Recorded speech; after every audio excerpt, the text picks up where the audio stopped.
Yo, what is going on, guys? Patches Gaming here, and today I'm here to bring you back another YouTube video. Today we're going to be going over the team affinities and which ones are the best ones and which ones you should be going after for your squad. All these cards are free, can be free if you just grind out the game, or you can spend the stubs and get them as easy as you want. First of all, I'm going to tell you the easiest ways and the most less stub cost way for you to get these team affinities done.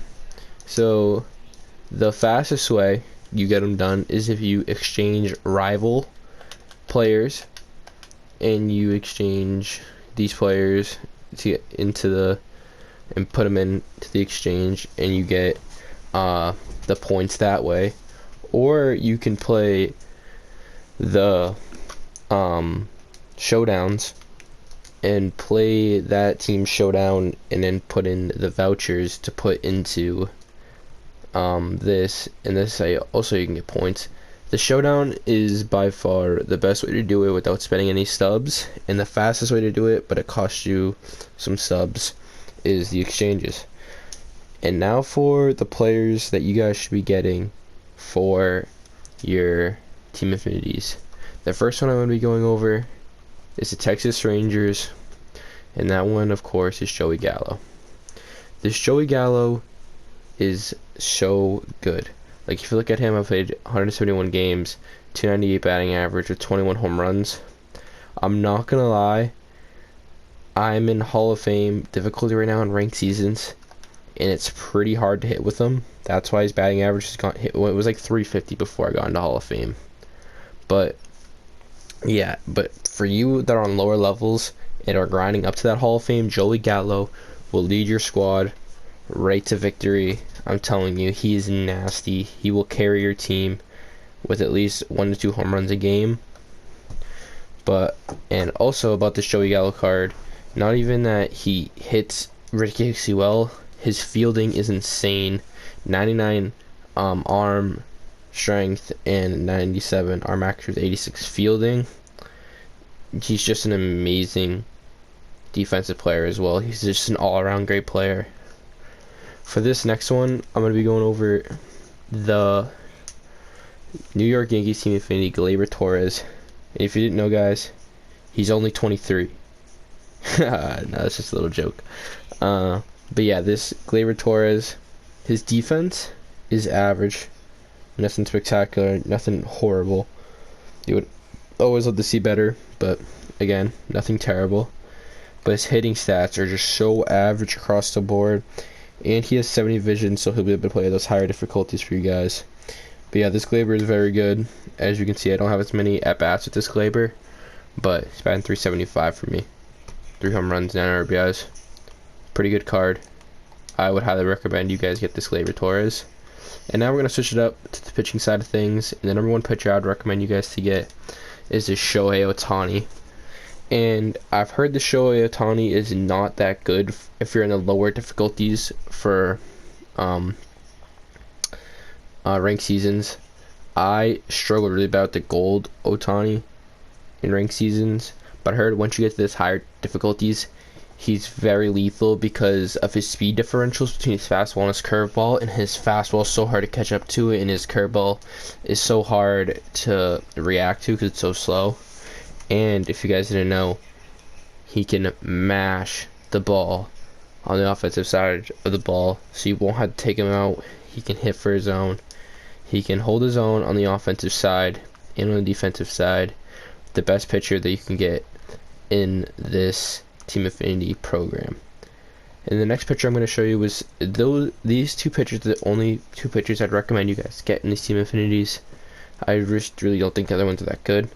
But yeah, this one is an 89 Blake Snell for the Tampa Bay Rays team affinity. And this Snell has a 96 mile an hour fastball, 81 mile an hour curveball, 84 mile an hour changeup, 87 mile an hour slider. And I've never faced this Snell before or used them, but I heard this Snell has a very glitchy release and it's just very hard to see.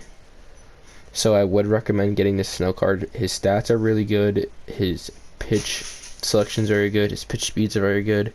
Just everything about this Blake Snell card is very good, and I would highly recommend you guys get him, this guy, for your squad.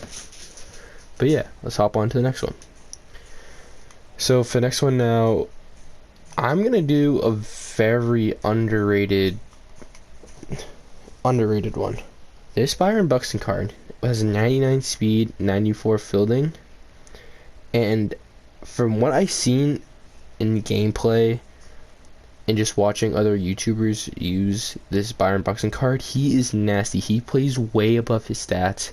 He smokes balls into the gaps every at bat with his 99 speed, just runs around the bases for everybody, can lay down a bunt and sacrifice situations, and his fielding is locked down, so you'll never have to worry about that for him, and he can crush the ball. But that's just a quick little underrated player if you guys are looking for that. And I'm going to be going over 2 more or 3 more here, maybe 4 more here in these next ones. And this one's another one is not a lot of people are talking about him, but this Matt Olson card, 95 fielding, and look at that power versus righties and lefties, and he's a lefty. Like, this card rakes and has the defense at first base, which is uncommon to find. This Matt Olson card is very good, but I've never used him before, so at high difficulties with 58 vision, it could be pretty hard to get your PCI on the baseball. But I've never tried, so I cannot give my 2 cents into that. That's just my opinion. But yeah, that he's looking very good.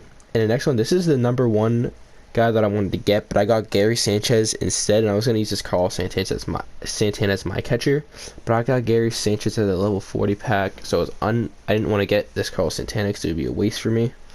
But yeah, a switch hitter with pretty much 80 plus stats across the board for hitting, except contact versus righties, and his fielding is not great, but if you want to plug him at first base, you aren't really going to notice anything at first base. Even at catcher, you really aren't going to notice that. I feel like all catchers play defense the same no matter their ratings. That could be just me though, but a switch hitter with that balanced stats across the board is going to be very lethal, and you could really utilize that in your game.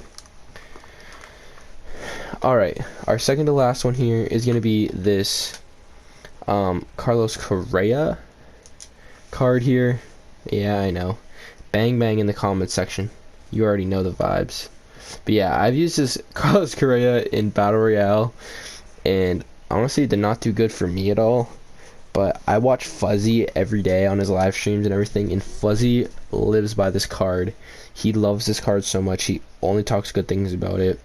He says it's the best card in his team, and he has Mickey Mantle and everything. Fuzzy lives and dies by this card, and I've seen him rake with it, and he's amazing. So if you're looking for a shortstop and your creative player is not there, and you want someone that can hit and play defense, this is a great option for you, and I would highly recommend it that you get this Carlos Correa. And then lastly, we are going to look at this Fernando Tatis Jr., who's also a shortstop. Very similar stats to that Carlos Correa. I would definitely recommend you get Correa over this Tatis, but this Tatis has better things than that Correa. As you can see, I'm hitting better with this Tatis than I am with that Correa in BR. But Tatis has worse hitting stats than Correa, but Tatis has the feeling over Correa, and Tatis has 89 speed. Tatis won't be able to steal base with that 36 steal, but that 89 speed to get around the bases will be so huge to Correa's speed. I don't even know what it was. But yeah, I highly recommend that you get all these players that I mentioned for you in this video. If this helped you, please smash that like button. It helps out the video so much. I'll be so thankful if you do it. Our goal is to get to 10 subscribers by the end of the month, within a day or two. So if you could please smash that subscribe button, it'd be greatly appreciated. But until next time, guys, thank you so much for watching. I'll see you in the next one. Peace out.